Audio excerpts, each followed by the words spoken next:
नमस्कार गाइस, मैं आज आया हूँ महावीर जी शर्मा से मिलने, जो कि बिट्टी स्कूल के संरक्षक हैं। तो हारमोनियम की आवाज़ आ रही है, तो शायद देखते हैं अंदर क्या चल रहा है। तो अपन अंदर आ चुके हैं, देख रहे हैं कि शर्मा जी हारमोनियम बजा रियाज कर रहे हैं। जब भी आते हैं कुछ न कुछ नया करते हुए मिलते हैं।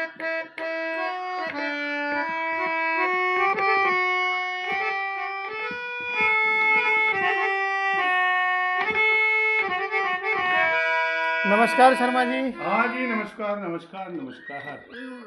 बाहर से निकल रहा था, हारमोनियम की आवाज़ आई, मुझे लगा शायद शर्मा जी की कोई भजन वजन गा रहे होंगे या रियाज कर रहे होंगे। हाँ तो सोचा कि मिलते हुए चलें। अच्छा अच्छा। तो वैसे क्या कर रहे हैं सर, अभी रियाज कर रहे हैं या कोई नई धुन बना रहे हैं अभी? हाँ, नया नया एक भजन था। जी। वो आर्य समाज वाले हैं ना, हाँ हाँ। उनका था, जो उसको कर रहा था तैयार। अच्छा।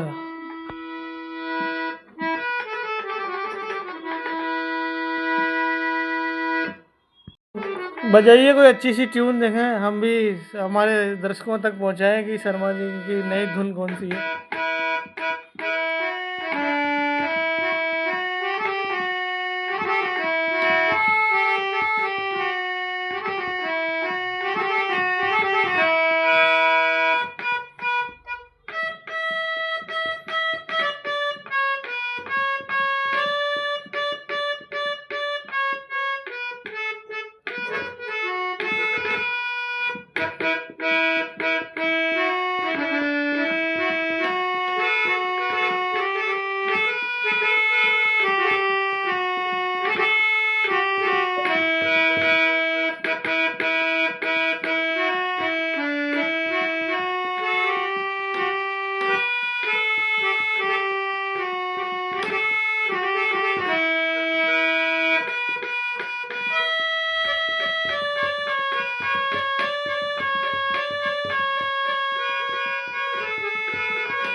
तो गाइस, जैसा कि अपन जब लास्ट बार शर्मा जी से मिले थे तो इन्होंने बताया था कि मेरे कॉलेज की जो फर्स्ट ईयर है वो भी मेरी कंप्लीट हो गई थी।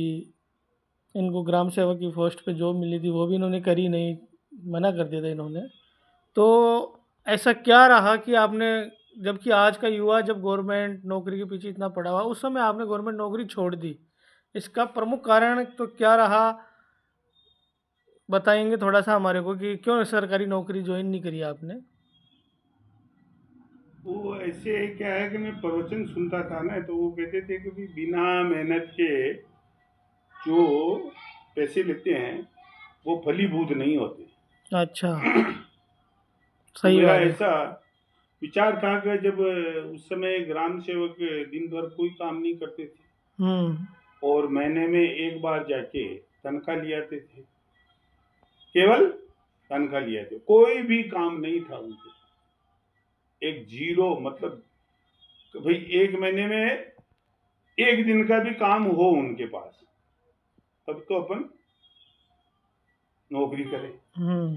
काम ही नहीं था, काम ही नहीं था तो मैं लेजी हो जाता ना, हाँ, और मैं लेजी हो जाता तो फिर कुछ काम का ही नहीं रहता। सही बात है। इसलिए मैंने मेन थिंकिंग ये थी मेरी, कोई अच्छा, मैं मेरे पिताजी को कहा भी था मैंने ऐसे कि भाई मेरे को चाहे आप बनिए के रख दो, लेकिन मैं नौकरी नहीं करूँ, ये ऐसी हाँ नौकरी नहीं करूँ। हाँ, वो कुछ न कुछ काम चाहिए था, बस ऐसे नहीं हाँ, है काम कि बैठा चाहिए। रहूं मुफ्त की हाँ तनख्वाह हाँ उठाऊं, हाँ फोकट हाँ, का वाला मुफ्त काम के, नहीं था। हाँ, मुफ्त की सेवा, मतलब मुफ्त के पैसे हजम नहीं होंगे, ऐसे मैं प्रवचन सुनता था उस समय, हम्म। इसलिए मेरे दिमाग में ऐसी चीजें थी। तो ये मान सकते हैं कि इन्होंने प्रवचन सुने ही नहीं, अभी तो अपने जीवन में भी उतारे हैं और उन पे अमल भी किया इन्होंने। और अच्छा लगा सुन के कि आप उस समय से ही अपने मतलब गुरुओं की बात मानते हैं, आपने अपने जो प्रवचन सुने हिंदू ग्रंथों के इनके उनको अपने जीवन में उतारा और शायद इसी का परिणाम है कि आज आप इतना बड़ा एम्पायर खड़ा किए और इसका मालिक बने। तो मैं साथ में ये जानना चाहूँगा कि नौकरी चलो आपने जॉइन नहीं करी, फर्स्ट ईयर आपने पास कर ली, उसके बाद आपका जीवन में मतलब आगे क्या किया? कैसे आपका जीवन है जो नया मोड़ लेके आया? फिर हम सेकंड ईयर में आ गए थे, सेकंड ईयर में पढ़ रहे थे, तो वहाँ पे हमारे एक मित्र थे, दो तीन बढ़िया मित्र थे हमारे। एक तो अजय जैन है जो अभी इनकम टैक्स ऑफिसर है कोटा में, अच्छा। और एक हमारा मित्र था गोविंद, जो हुँ। जयपुर में यूडीसी से रिटायर्ड हो गया है, हुँ, वो हुँ। रिटायर्ड भी हो गया है। ऐसे एक सुरेश कुर्मी था जो भी टीचर से रिटायर्ड हो गया है, और हमारे साथी लोग थे जो हम कॉलेज में रोज पढ़ने जाते थे। और उस समय हम हमारे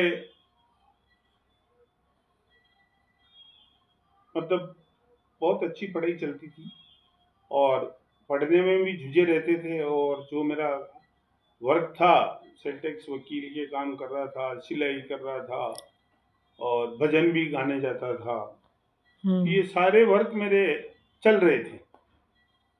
मतलब आपने अपने आप को कहीं न कहीं बिज़ी रखा है, फ्री नहीं हाँ, रहने दी। मतलब एक एक बस केवल रात को सोता था मैं 10 बजे, हुँ। और 10 बजे से 5 बजे तक ये ज़रूर मैं रेस्ट करता था। हुँ। तो इसमें भी कभी-कभी जैसे पढ़ाई की ज़रूरत पड़ती थी तो पढ़ लेता था। बाकी जो क्लास में पढ़ाते थे उसी के आधार पे चलता रहता था। और फिर वो पास करता गया। फिर सेकंड ईयर भी मैंने पास कर लिया, और फिर मैं प्राइवेट हो गया था, तो फिर फाइनल पास कर लिया। बीकॉम पास करके मैंने 1986 में पास कर लिया था। और बीकॉम पास किया, और उसके बाद मैंने सोचा कि अब क्या किया जाए। तो मैंने ये ऐसा विचार, मेरे मन में ऐसी भावना प्रकट हुई कि भाई अपन सेल टैक्स के और इनकम टैक्स के मास्टर फीस आदमी हो गए हैं। उस समय कॉलेज में भी मेरे गुरुजी ऐसे थे, एक तो केसी जैन साहब थे, लेक्चरर साहब, हुँ, हुँ। और एक जीसी सुराना साहब थे। तो इन दोनों का बहुत आशीर्वाद बना रहा मेरे पे। ये मेरे को निःशुल्क पढ़ाते थे। हुँ। कोई भी मैं समस्या लेके जाता था तो ये उस निःशुल्क। समय हाँ मेरी बहुत मदद करते थे। इनका आशीर्वाद कॉलेज में बहुत अच्छा बना रहा। बाकी सबसे जो पैसे लेते थे मेरे से नहीं लेते। तो तो अभी मिले इन दिनों कभी उन गुरुजी से? हाँ, उनसे मैं अभी केकड़ी जाता हूँ तो मिलता रहता हूँ, और अभी भी उनसे आशीर्वाद लेता रहता हूँ। अच्छा। अभी भी मतलब संपर्क आपका उन हाँ हाँ, उनसे, पुराने टीचर्स हाँ से? बिल्कुल बिल्कुल उनसे संपर्क बना रहता है। और फिर आपने जैसे कॉलेज पास आउट करने के बाद अगला कदम क्या उठाया अपने जीवन को लेके, या जैसे कमाने का कहीं न कहीं देखो विचार आता ही है कि चलो ठीक है, अब घर परिवार सँभालने की ज़िम्मेदारी हो गई, बापूजी भी बूढ़े हो रहे हैं तो थोड़ा इनके लिए मैं आर्थिक सहयोग करूँ। तो ऐसा विचार आया, तो आपने क्या किया कॉलेज पास आउट के बाद? क्योंकि आप शुरू से ही पैसे तो शुरू से कमा रहे हो, भले घर पे दे रहे हो नहीं दे रहे हो लेकिन खुद का खर्चा चला रहे हो, कभी सिलाई करके, कभी आप वकील साहब के वहाँ बैठ रहे हो, कभी कुछ कर रहे हो, तो पैसे की अहमियत तो आपने शुरू से देख ली थी। लेकिन कॉलेज के बाद आपका जीवन कैसा रहा? क्या प्रारूप अपनाया आपने? अब मैं कॉलेज तो पास कर लिया। अब ऐसा विचार बना कि भाई अपन अब स्थायी बिजनेस करें, क्योंकि नौकरी सिलाई की या क्या करनी है जो उसमें। जब वो खाद बीज की जो दुकान थी मेरी हुँ। गांव में, जो शिक्षित बेरोजगार का लोन लिया था, तो उस लोन से वो जो दुकान करने के लिए गांव में आ गए। और कुछ बचपना था, तो हमने ऐसे सोचा कि चलो यार थोड़े दिन गांव के अंदर अपन सिलाई करेंगे, और वो जो मेरे कपड़े नहीं सिए थे जिस टेलर ने, वो मेरे को याद थी बात, तो मैंने फिर गांव में आकर के निःशुल्क कपड़े सिए। अच्छा। क्या किए? निःशुल्क कपड़े सिले। हाँ, किसी से पैसे ही नहीं लिए। और वो दुकान में बैठ गया, उसको कह देता भी तेरे इस कलर की गिट्टी लेके आ जा, हाँ, सामान तो लिया, तो मेहनत देखिए, मैं ही करूँगा। हाँ मैं सिल दूँ। तो ऐसे मैंने 4-6 महीने ये अभियान चलाया, वहाँ ऐसे कपड़े सिल के जो भी देता है, जो भी आते हैं उनके वो स्कूल ड्रेस वगैरह सिल देता, निःशुल्क ही सिल। तो आप पैसे नहीं लिए उनसे हाँ, कभी? उनसे पैसे नहीं लेता। तो घर पे तो पैसे की जरूरत पड़ी होगी। तो वो तो दुकान थी ना मेरी। अच्छा, दुकान प्लस पॉइंट था। तो ऐसा तो नहीं है कि कहीं आप मार्केटिंग कर रहे हो कि मैं कपड़े सिल दूंगा और खाद भी ले जाना? नहीं नहीं, ऐसा नहीं था। वैसे वो ऐसे वो भावना थी मेरी कि मेरे सिले नहीं थे, तो मैं हैंड टू हैंड सिल देता था जो भी आता था। तो स्कूल वालों के सिलते थे या सभी के ही? स्कूल वालों की। अच्छा, जैसे आपको स्कूल यूनिफॉर्म को लेके जो दिक्कत हुई वो हाँ बच्चों हाँ, को वो इनको एक नहीं महीने हो। तक मैं जब वहाँ पे मुर्गा बनता था तो मेरे को ऐसा हम्म एहसास होता था। वो टीचर्स लोग जब भी जाते डांटते थे, कभी निकाल देते थे कि बिना ड्रेस के नहीं आ सकते। हम्म। तो मैंने सोचा ये प्रॉब्लम तो इनके साथ भी हो रही होगी। सही बात है। तो वो जो बच्चे थे उनके जो भी कहते थे उनके मैं सिल देता था। ला बिल्कुल मैं बिल्कुल। वो जो एक दिन लेके जाते थे, दूसरे दिन उसको पहना देता था। बिल्कुल बिल्कुल। ऐसा मेरा 4-6 महीने तक ऐसा मैंने किया। तो अच्छा, हाँ। तो एक थोड़ा सा लेके चलते हैं शर्मा जी के पर्सनल जीवन में आपको। हम्म। मैं ये जानना चाहता हूँ सर, जैसे कि आजकल मोस्टली घर वाले भी हैं या जैसे आज की जो युवा पीढ़ी है वो भी है, मोस्टली कॉलेज के बाद उनकी शादी हो जाती है। हाँ, तो मैं जानना चाहूँगा क्योंकि आपके टाइम तो पता नहीं, शादी मैंने सुना है बचपन में हो जाया करी, तो आपकी शादी का क्या किस्सा है और आपकी शादी कितनी उम्र में हो गई थी? शादी मेरी वैसे मैं तीसरी क्लास में पढ़ता था। अच्छा, हाँ। 9 साल का था लगभग। 9 साल बस? हाँ, बहुत उस समय छोटे थे। मेरी शादी हो गई थी। हम्म। और शादी क्या, मेरे डायरेक्ट वो लगन लेके आए थे मेरे। अच्छा। हाँ, मेरे फूफा जी थे जो रामपाली निवास करते थे, और शंकर लाल जी उनका नाम था। हम्म। तो वो उनके एक बड़े बच्चे थे जो उनकी शादी वहाँ हो रखी थी। अच्छा। तो उनके जो मेरे ससुर साहब थे उनके 2 बच्चियां थी, तो एक बच्ची का संबंध कर रखा था हम्म और छोटी बच्ची और थी। तो उन्होंने देखा कि यार एक बच्ची का और लगन कहाँ भेजे, तो मेरे फूफा जी वहाँ गए हुए थे। तो हम्म। उन्होंने कहा कि वह मेरे को दे दो, कि मेरे साला के एक बच्चा है जो उसको पहुँचा उसको दे दूंगा। देंगे। हम्म। तो उन्होंने, और रख लेंगे तो ठीक, वरना वापस ले आएंगे लगन को। सही है। ऐसे उन्होंने विचार बना करके वो आगे आए। तो घर पे मेरी दादी थी, जो दादी को आके बोला कि यो लगन ले रहे हो आप। हम्म। तो दादी बड़ी खुश हुई। उनको तो गए महावीर को, हम्म। वह मंदिर मेल दो। हाँ। दादी ने कहा मंदिर मेल दो, हम्म। पर रामेश्वर आए जिदे जेल ले वहां। सही है। वह मंदिर रख दिया। हम्म। और ऐसी मेरी सगाई तय हो गई, और सगाई होने के बाद 15 दिन बाद मेरी तो शादी हो गई। लड़का लड़की नहीं देखे उस टाइम? हाँ, लड़का लड़की तो कौन देखते, वो मेरे अंकल को फिर एक बार भेजा था। नहीं, आपने नहीं देखा क्या कभी नहीं, हमने तो शादी नहीं से देखा पहले? था। नहीं नहीं नहीं, हमने तो देखा ही 22 साल में, मतलब अच्छी तरह से 22 साल की एज के बाद देखा था। अच्छा, तो मतलब हाँ बड़ों की बात भी रह गई और हाँ हाँ शादी भी हो हाँ, गई। वो हाँ, बस बड़ों की बात भी हो गई थी, रह गई। और वो उसके बाद मेरा ये ऐसा मानस था कि भाई मैं 25 साल तक ब्रह्मचार्य आश्रम में रहूं, हम्म। ऐसा विचार था। क्योंकि मैं वो प्रवचन सुनता था, तो मैं उस परिपाटी से चल रहा था कि भाई अपने को 25 साल तक ब्रह्मचार्य आश्रम तो निभाना है। आपके पिताजी मतलब ऐसे आश्चर्य में नहीं हुए कि मैं तो खेत से या कहीं बाहर से आया हूँ और एकदम से गांव में आया और आपका लगन आ गया। हाँ हाँ, तो मेरे पिताजी तो क्या है कि हमारे, वो क्या है कि पहले आदरणीय होते थे, जो भी बड़े हैं ना हम्म। उनका आदर करते थे सब। अच्छा। ऐसा नहीं था कि वे किसी का अनादर करे। उन्होंने जो कह दिया तो इसका मतलब वो फिर फाइनल था। हम्म। ऐसे बहुत सारे आदमी होते हैं ना, जैसे कभी बड़े भाई ने हाँ बस कर दी तो फिर वो हाँ, छोटा भाई उसकी मना बात कर नहीं देता काटते है। थे। हाँ हाँ हाँ, ऐसा जो ऐसा नहीं उन्होंने था। बड़ों ने डिसीजन ले लिया वही। हाँ, बड़ों ने डिसीजन ले लिया, चाहे वो गलत है, चाहे सलत है, चाहे अच्छा है या बुरा है, हम्म। जैसा भी है, उन्होंने उनके डिसीजन को डिसओबे नहीं करते थे। तो गाइस आप वीडियो देख के पूरा और फिर बताना कि शर्मा जी की शादी का किस्सा कैसा लगा आपको।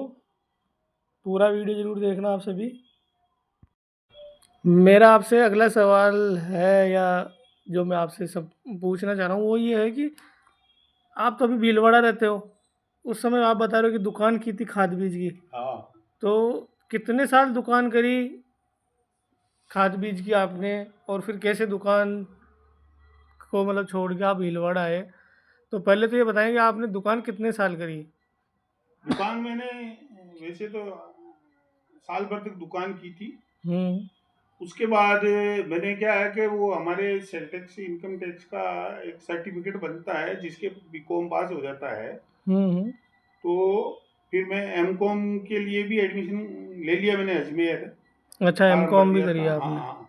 और एम कॉम भी पढ़ रहा था, हम्म। लेकिन ऐसा कानून में था कि भाई कोई भी बीकॉम पास कर लेता है हाँ। तो वो कमिश्नर जयपुर सेल टैक्स के कमिश्नर से एक वकालत का, जो सेल टैक्स की प्रैक्टिशनर करता है, हम्म। उसका एक लाइसेंस बना देता अच्छा।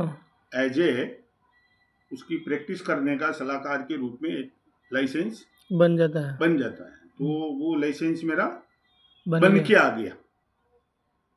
बन के आ गया था तो मैंने सोचा कि यार अब लाइसेंस तो आ गया अपना, हम्म। अब क्या करें। तो फिर मैंने क्या किया, कुछ फर्नीचर बनाया हम्म। और केकड़ी में एक दुकान ली किराए। फर्नीचर बनाया मतलब आपने खुद ही बनाया। हाँ, तो ये टेबल कुर्सियां वगैरह हाँ। बनवाई। तो चलो हम्म। अपन ऑफिस खोल लेते हैं केकड़ी। बिल्कुल। लाइसेंस तो आ ही गया, हम्म। और जान पहचान वाले हैं ही सब अपने। हम्म। तो अपन यहाँ पे एक ऑफिस डाल लेते हैं और अपना पर्सनल बिजनेस चालू करते हैं। अच्छा। तो ऐसा विचार बना, तो ये मैंने अप्रैल मई 87 में हम्म। ये तैयारी मैंने कर ली थी।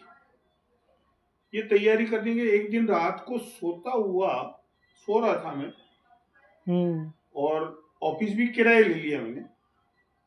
लेकिन सोए सोए हुए को ऐसा विचार बना मेरा, हाँ। यार अपन यहाँ पर ऑफिस डालेंगे हम्म। तो फाइलें जो टूट के आएगी, हम्म। वो तो जिनसे अपन ने काम सीखा उन्हीं की आएगी। हाँ। वो तो अपने गुरु है, हम्म। और गुरु जी की जब अपन फाइल तोड़ लेंगे हाँ। तो अपन फलीभूत हो ही नहीं सकते। सही बात है। ऐसी कहानियां, कथा मैंने सुनी हुई थी कथाओं में। हम्म। तो रात के सोते सोते ऐसा विचार है, हाँ। ओहो, तो यार ये तो अपन अनर्थ कर रहे हैं। सही है। तो मैंने फिर उस कार्यक्रम को रद्द किया। रद्द किया। हम्म। और एक हमारा साथी था, एक हमारे गांव का ही था, हम्म। तो उसने कहा कि भाई मैं यहाँ काम करना चाहता हूँ। हम्म। तो चलो, उसको प्रॉपर्टी संबंधित काम था, तो उस ऑफिस में उसको शिफ्ट कर दिया। वो मेरा मित्र था, और उसको बोला तू भाई ये काम करने लग गया, तो वो काम करने लग गया। तो प्रॉपर्टी संबंधित काम की गाइडलाइन देती तो उसको वो करते रहे। फिर मैंने सोचा मैं जयपुर चला गया। अच्छा। मैंने सोचा अपन तो ऐसा करें, जयपुर में किसी वकील के चल के रहेंगे। हम्म। तो जयपुर में एक गिया एडवोकेट थे, बढ़िया सेल टैक्स के अच्छे एडवोकेट थे, तो उनके पास चला गया। तो उन्होंने कहा कि भाई हम आपको रख लेंगे और 1200 रुपये देंगे। अच्छा। उस जमाने में 1200 रुपये बहुत मायना रखते थे, क्योंकि मैं 4-5 साल का एक्सपीरियंस हो गया था मेरा। तो उन्होंने 2-4 सवाल किए मेरे से, मैंने सवाल बता दिए, तो उन्होंने कहा कि आपको 1200 रुपये देंगे और आप यहाँ पे हमारे यहाँ आ जाओ। एक मेरा मित्र था लाडू लाल दरोगा, क्लास फेलो भी था 8वीं तक का, वो वहां पे रहता था जयपुर। तो उसने मेरी मदद की। वो मेरे को, क्योंकि मैं तो जयपुर को ज्यादा जानता ही नहीं था, गांव देहात का आदमी था, अजमेर ही एक बार गया हुआ था जिंदगी में, कभी बाहर निकले ही नहीं हूँ। तो जयपुर में भी डर लगता था। सही है, जयपुर उस पर नया शहर और गांव से निकले हुए ही नहीं, बिल्कुल देहात के रहने वाले थे। मेरी वहाँ मदद की। उसके बाद मैं वापस, ये बात होगी लगभग सितंबर की बात है, तो चलो भाई अपन नौकरी कर लेंगे। फिर पिताजी को आके कहा भी मैंने जयपुर से बात कर ली है, मेरे को 1200 रुपये देंगे।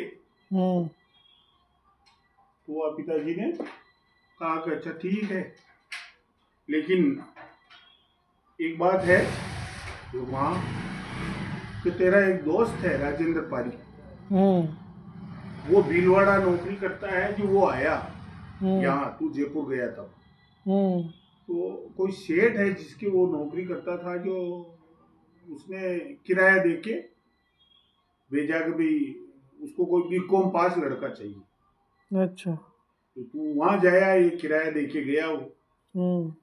एक बार वहां भी जाके आए, भीलवाड़ा थोड़ा नजदीक पड़ेगा, और ये तेरे साथी लोग भी वहां सर्विस कर रहे हैं। तो मैंने देखा चलो ठीक है, पिताजी कह रहे हैं तो भीलवाड़ा चलते हैं, चलो भीलवाड़ा भी चल के आ जाते हैं, फिर चले जाना जयपुर के, वहां समझ में आ जाए तो वहां कर लेना, नहीं आए तो फिर जयपुर चला जाना। वो ऐसे करके मैं भीलवाड़ा आ गया। तो गाइस, जैसे कि इन्होंने बताया शर्मा जी ने, ये भीलवाड़ा पहुंच गए फिलहाल। अब इनकी जो विजय यात्रा की शुरुआत है, या यूँ समझिए कि इन्होंने कैसे इस पूरी रोमांच भरी कहानी में अपना जो मेन रीढ़ की हड्डी रही, वो संघर्ष मानो, सफलता मानो, जो भी रहा, वो यहाँ से इनके शुरू हुआ। तो अब अपन जानते हैं कि कैसे इन्होंने भीलवाड़ा में आके सफलता का परचम लहराया, और आज भी भीलवाड़ा में महावीर जी शर्मा के नाम से डंका बजता है। ये मैं खुद भी मानता हूँ इस चीज़ को, मेरे कहीं मिलने वाले भी जो मेरे को मार्केट में मिलते हैं, वो भी महावीर जी शर्मा हो गए, इनकी जो फैमिली हो गई पूरी, मतलब ऐसे सबको एक रॉयल फैमिली, एक डंका बजने वाली, मतलब बहुत खतरनाक फैमिली, अच्छी फैमिली के रूप में जानते हैं। तो अपन मिलते हैं जल्द ही अगले वीडियो में, कैसे इन्होंने भीलवाड़ा में आके अपनी सफलता का परचम लहराया है। तब तक के लिए नमस्कार, जय हिंद, जय भारत। तो आखिरकार शर्मा जी आप भीलवाड़ा आ ही गए। पापा जी के पास कॉल लेटर सरकारी नौकरी का नहीं है, प्राइवेट जॉब का, इसे क्योंकि सरकारी नौकरी तो आपने छोड़ ही दी थी, तो इस बार आपको प्राइवेट नौकरी का अवसर मिला। तो आगे का सफ़र कैसा रहा, कैसे आप भीलवाड़ा पहुँचे, कैसे आपके पिताजी ने आपको भीलवाड़ा में भेजा, आपने कैसे आके अपना यहाँ पर डंका बजाया, तो थोड़ा किस्सा सुनाइएगा उसका भी। हाँ, मैं वहाँ भीलवाड़ा के लिए रवाना हुआ, तो मेरी माँ थी ना, उसने मेरे तिलक लगाया और 80 रुपए दिए थे मेरे। अच्छा। मेरी माँ के पास में दूध के पैसे इकट्ठे हो जाते थे, वो जो कोई दूध ले जाता था ना, तो वो एक आड़े में रखती थी, तो उसने मेरे को 80 रुपए दिए कि ले बेटा जाओ। वाह, 80 रुपए लेकर के मैं भीलवाड़ा आ गया। बस पकड़ लिया आपने। अब भीलवाड़ा आया तो हमारे मित्र थे राजेंद्र जी पारी, इनके पास आ गया, इन्होंने एड्रेस दिया था, उसमें आकर के वो एक ललित जी पारिक थे यहाँ, उनके मकान पे हम नाइट स्टॉपेज किया, और सुबह प्रातः काल मेरे को सुबह 7 बजे फैक्ट्री के लिए रवाना कर दिया। दोनों चले गए, वहाँ जाके जो सेठ जी थे रामेश्वर लाल जी झंवर, उनसे मिलाया, तो उन्होंने कहा कि भाई हाँ बीकॉम पास कर ली जो? हाँ कर ली। अच्छा अच्छा, कब की? तो भी ठीक है, हुआ आपको नौकरी पे रख लेते हैं, हाँ रख लो। तो 700 रुपये उन्होंने मेरी तनख्वाह बताइए। लगाई, फाइल में लगा दी, 700 रुपये तनख्वाह थी। हम्म और जाओ मैनेजर साहब के पास। तो एक कांति प्रसाद जी गुप्ता मैनेजर साहब थे, उनके पास हमारे को भेज दिया। हम मैनेजर साहब के पास चले गए, मैनेजर साहब को कहा भाई हाँ हमें काम बताओ। उन्होंने कहा कि भाई ये अपने पास में प्लास्टिक का बिजनेस था, प्लास्टिक का भी था, कपड़े का भी था, बोरिंग का भी था। पूरे राजस्थान में जितनी भी बोरिंग हुई थी वो उन्हीं के ही कॉन्टेक्ट था। अच्छा। बहुत बड़े एसके प्लाजा है जो अभी, और जौहर प्लास्टिक के नाम से वो फर्म थी, सुपर डीलर्स, जौहर प्लास्टिक, एक्सपर्ट डीलर्स, इस प्रकार बहुत बड़ा ग्रुप था। तो अब हमारे को उस मैनेजर साहब ने इतने इतने से टुकड़े रस्सी के दे दिए सैंपल के लिए, और निवार, प्लास्टिक की निवार आती थी, वो दे दी कि भाई ये जाओ और बेच के आओ। अच्छा। कहाँ बेच के आए? उन्होंने कहा ये इंडिया पड़ा। और 1000 रुपये हमारे को खर्चे के दे दिए कि जाओ ये जो सामान है ये आपको 18 रुपये किलो अच्छा में बेचना है, और बैंक बिल्टी बेचना है।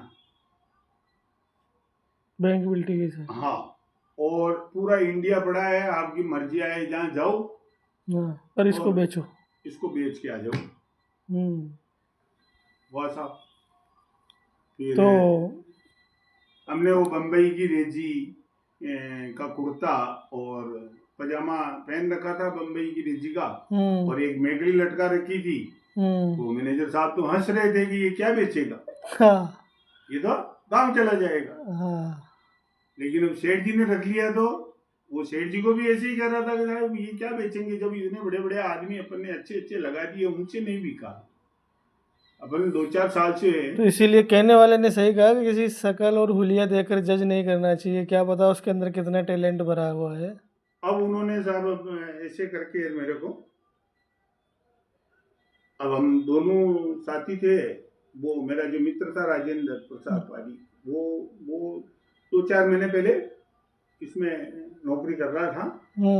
वो उसने थोड़ी, तो मेरे दिमाग में ऐसे आया था, क्योंकि मेरे 1200 रुपये वहां मेरे सेंटेक्स के उसके हिसाब से दे रहे थे, लेकिन यहाँ 700 रुपये दे रहे, तो मेरे दिमाग एकदम ऐसे चला। यही मेरा सवाल था आपसे, अभी मैं भी यही पूछने वाला था कि आपने 1200 की नौकरी छोड़ के 500 रुपये कम में 700 में ज्वाइन कर ली, तो इसके पीछे कारण क्या रहा? इसके पीछे ये मुख्य कारण ये रहा कि मैंने ऐसे विचार किया कि यार यहाँ पे ये जो कपड़े की मिले है ना, तो मेरे में वो एक टैलेंट था सिलाई का। तो मैंने सोचा कि अपन यहाँ पे ये रेडीमेड की फैक्ट्री डाल सकते हैं। अच्छा। इसलिए अपन रेडीमेड का एक्सपीरियंस ले यहाँ का फैक्ट्री का एक्सपीरियंस ले, कोई फैक्ट्री में काम कैसे कराते हैं, मजदूर कहाँ से मिलते हैं, कैसे मिलते हैं, क्योंकि ये नॉलेज तो थी नहीं। सही है। तो अपने को ऐसी नॉलेज होगी फैक्ट्री को कैसे, क्या इनके रजिस्ट्रेशन होते हैं, कैसे इनके लेबर को मेंटेन किया जाता है, कैसे ये, तो हो सकता है अपन यहाँ पे और सस्ता कपड़ा मिल जाएगा। तो अपन रेडीमेड की फैक्ट्री डाल देंगे, 10, 20, 30 मशीनें ही तो आती है उसमें। सही है। इस टाइप से तो मेरा दिमाग एकदम ऐसे चकरा गया। तो मैंने कहा कि 2-4 साल अपन नौकरी कर ले तो सारा ये इंडस्ट्रियल अनुभव हो जाएगा अपने को। 700 दे रहे हैं तो कोई बात नहीं, 700 ठीक। तो इसलिए मैंने ज्वाइन कर लिया, और ज्वाइन करने के बाद मेरे दिमाग में ये भी था कि भाई पैसे तो बढ़ा देंगे। सही है। अपना वर्क देखेंगे तो शायद बढ़ाएगा। हाँ, कॉन्फिडेंस था पूरा। हाँ, फुल कॉन्फिडेंस था कि भाई मैं सबसे हायर तनख्वाह पे जाना चाहूँ। मतलब ये कॉन्फिडेंस तो मेरा कभी लूज हुआ ही नहीं। ऐसा विचार करके, और फिर हम दूसरे दिन सुबह प्रातः काल भीलवाड़ा के बस स्टैंड पे गए, और मेरा मित्र तो कोटा की बस में बैठ गया और मैं चित्तौड़ वाली बस में बैठ गया। बात। तो जैसा गाइस इन्होंने बताया शर्मा जी ने भी कि एक दोस्त तो गया कोटा की तरफ, एक जा रहे हैं, ये खुद जा रहे हैं चित्तौड़ की तरफ। तो अपन अगले एपिसोड में जानेंगे इनसे कि कैसे इन्होंने चित्तौड़ की तरफ बस का सफ़र एंजॉय किया, कैसे माल ये बेच के आए, वापस आए तो सेठ को कैसे आश्चर्यचकित किया इन्होंने कि इतना माल कोई कैसे बेच सकता है। तो तब तक के लिए करते हैं शर्मा जी से राम राम, राधे राधे। राधे राधे।